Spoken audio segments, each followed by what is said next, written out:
Lucky police अमन committee एक बार फिर एहतजाज पर आ गई। लकी पुलिस एहलकार को पेशावर से किसने अगवा कर लिया, ये गुत्थी नहीं सुलझ सकी।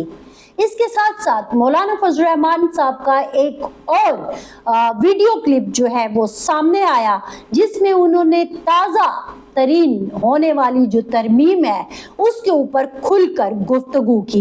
ये वही इजलास है जो मुत्तहिदा अपोजिशन का हुआ था और मौलाना फजल रहमान साहब ने जो खिताब किया था उस इजलास से, उसमें बहुत सारी चीज़ें निकल कर सामने आ रही हैं। उसमें अब कुछ ये पॉइंट भी सामने आए जिसमें वो ये कहते हुए नजर आए कि हमें बायकाट से पहले उस कानून को पढ़ना चाहिए था, उसका मुताला करना चाहिए था, उसको समझना चाहिए था और फिर उसके खिलाफ हिकमत अमली बनानी चाहिए थी। इसके साथ साथ हम ये देखते हैं कि कश्मीर वालों के साथ एक बार फिर हाथ करने की कोशिश की जा रही है। एक ऐसा शख्स जिसको टेक्नोक्रेट की सीट पर लाया गया, अब वो बनाया जा रहा है वजीर आजम। ये हो रहा है इस मुल्क में अजीब किस्म का कारोबार कि जिसमें समझ नहीं आती कि अवाम के जो वोट हैं उनका तकद्दुस पामाल क्यों हो रहा है। अवाम के वोटों से आने वाले वजीर आजम नहीं बन सकते, लेकिन जो लोग सेलेक्टिव होते हैं वो वजीर आजम बन जाते हैं। मैं हूँ फरजाना अली और आप देख रहे हैं फरजाना अली ऑफिशियल। और सबसे पहले वही रिक्वेस्ट कि अगर अब तक आपने मेरे चैनल को सब्सक्राइब नहीं किया तो कर लीजिए, ताकि मैं आपसे आपकी इस मुल्क के अवाम की बात कर सकूं। सबसे पहले जो खबर थी वो थी लकी पुलिस अमन कमेटी के एहतजाज की। हमने देखा कि सुबह सवेरे एक खबर आई कि पेशावर का इलाका है अचीनी, वहां से एक कांस्टेबल जिसका नाम समीउल्लाह बताया गया है और जो लकी पुलिस अमन कमेटी का हिस्सा भी था और लकी पुलिस कांस्टेबल भी था, उसको किसी ने अगवा कर लिया। अब वो कैसे लापता हो गया, उसको किसने अगवा किया? बताया जाता है कि एक गाड़ी आई और उसके बाद वो शख्स गायब है, पुलिस एहलकार इनफैक्ट गायब है। इसका नतीजा यह निकला कि पुलिस अमन कमेटी ने एहतजाज शुरू कर दिया। ये एक इलाका है लंडेवा जो कि दरियाए कुरम पुल के करीब है। अब जो पुलिस लकी पुलिस अमन कमेटी है उसने धरना दिया दरियाए कुरम के पुल पर, और जो एक मामला है सारे का सारा फिर वहीं पे आके खड़ा हो गया कि हम वो जो इंडस हाईवे की बातें करते हैं, जो हमने देखा कि बनू अमन कमेटी ने किया कि रास्ते बंद कर दिए, अब लकी पुलिस अमन कमेटी ने भी पेशावर कराची इंडस हाईवे को एक किस्म का ब्लॉक कर दिया। आखिरी जब मैं आपसे बात कर रही हूँ, आखिरी इतलात आने तक पुलिस के बड़े जो हैं वो बातचीत कर रहे हैं, उनको मनाने की कोशिश कर रहे हैं, लेकिन जो अमन कमेटी है उसका एक ही सवाल है कि हमारे कांस्टेबल को किसने और क्यों अगवा किया। अब ये अगवा कहें लापता कहें, जो भी एक मामला है। अच्छा, इसमें हुआ ये कि वही जो बनू में हुआ था कि ट्रैफिक पुलिस के एहलकार थे या आम पुलिस के एहलकार थे, थानों में भी इवन के जो तैनात थे, उन सबको कहा गया कि आप अपनी अपनी ड्यूटियां छोड़ें और पुलिस लाइन में आ जाएं। और थानों में बताया जाता है कि सिर्फ मुहर्रर और जो एक संतरी होता है वो रह गया था। तो ये एक क्रिटिकल सूरत हाल है जो हमें बनू में भी नजर आती है पुलिस अमन कमेटी के हवाले से, फिर उसके बाद हमें टांक में भी नजर आई और मुसलसल लकी में भी नजर आ रही है। साथ जो एहलकार थे अगरचे उन्हें वापस कर दिया गया है, उनके जो तबादले थे उनको मनसूख कर दिया गया, लेकिन अब ये जो लापता होने का जो मामला है वो सामने आ गया।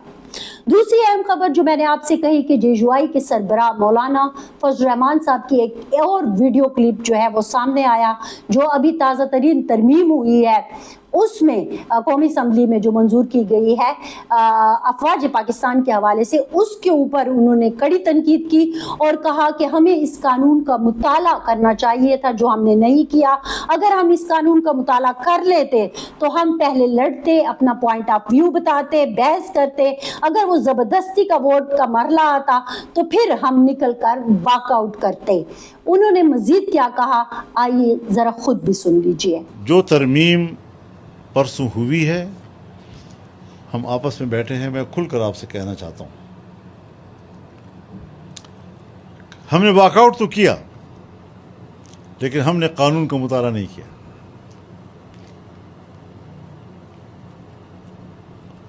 اگر ہم اس قانون کا مطالعہ کر لیتے تو ہم پہلے لڑتے, اپنا پوائنٹ آف ویو دیتے, بحث کرتے. اگر وہ زبردستی ووٹ کا مرحلہ تھا تو پھر ہم بالکل واک آؤٹ کر جاتے. لیکن نشاندہی تو ہونی چاہیے تھی.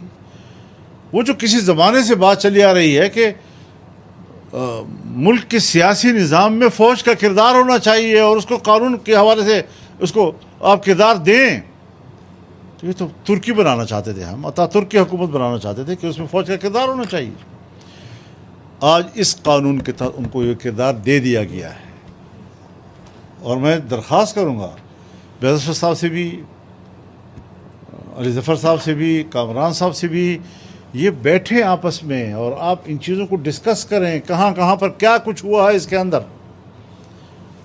وہ جو فیڈرل گورنمنٹ کے اختیارات تھے, فوج کے ادارے کے اختیارات کے حوالے سے جو ایگزیکٹو اختیارات تھے, جس میں بری فوج ہو, فضائی فوج ہو, بحری فوج ہو, اس کی قیادت میں رد و بدل کرنا, چھٹی دینا نہ دینا, ترقی دینا نہ دینا, کسی کی ملازمت میں, یہ سارے اختیارات جو فیڈرل گورنمنٹ کے پاس تھے وہ آپ نے آج چیف آف ڈیفنس فورسز کو حوالے کر دیے ہیں.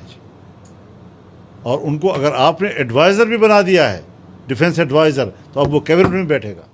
آپ نے مولانا فضل الرحمان صاحب کی بات سنی, انہوں نے ذمہ داری بھی لگائی ہے کہ یہ بندے جو ہیں ان کے جو پارلیمنٹیرین ہیں انفیکٹ وہ اس چیز کو دیکھیں کہ اب اس سے کیسے نمٹا جا سکتا ہے. اور جو ترکی کی انہوں نے مثال دی کہ یہاں پر اتاتورک والا جو ایک سسٹم لانا چاہتے تھے کہ اب ہم یہ دیکھیں گے کہ کوئی کابینہ کے اجلاس میں بھی بیٹھا ہوگا, تو وہ ایک جو خدشات ہیں اب آہستہ آہستہ کھل کر سامنے آ رہے ہیں. اور پارلیمنٹیرین سیاستدان, منجھے ہوئے سیاستدان جو ہیں وہ ان چیزوں کے جو حساسیت ہے اس کو آہستہ آہستہ سمجھ رہے ہیں اور اس پر بولنا شروع کر رہے ہیں. اب یہ بولنا جو ہے کچھ ہی عرصے تک رہتا ہے یا اس کا کوئی عملی نمونہ بھی سامنے آتا ہے, یہ پھر ہمیں دیکھنا ہوگا. تیسری اہم خبر جو میں نے بات کی کشمیر کے حوالے سے, کشمیر کے لوگ جو احتجاج کے لیے اٹھے, الیکشن کے حوالے سے ان کے تحفظات تھے لیکن ان کو نہیں مانا گیا, بلکہ عوام کی آواز کو کہا گیا کہ یہ را کے ایجنٹ ہے, ان کو دشمن ملک جو ہے سپورٹ کر رہا ہے.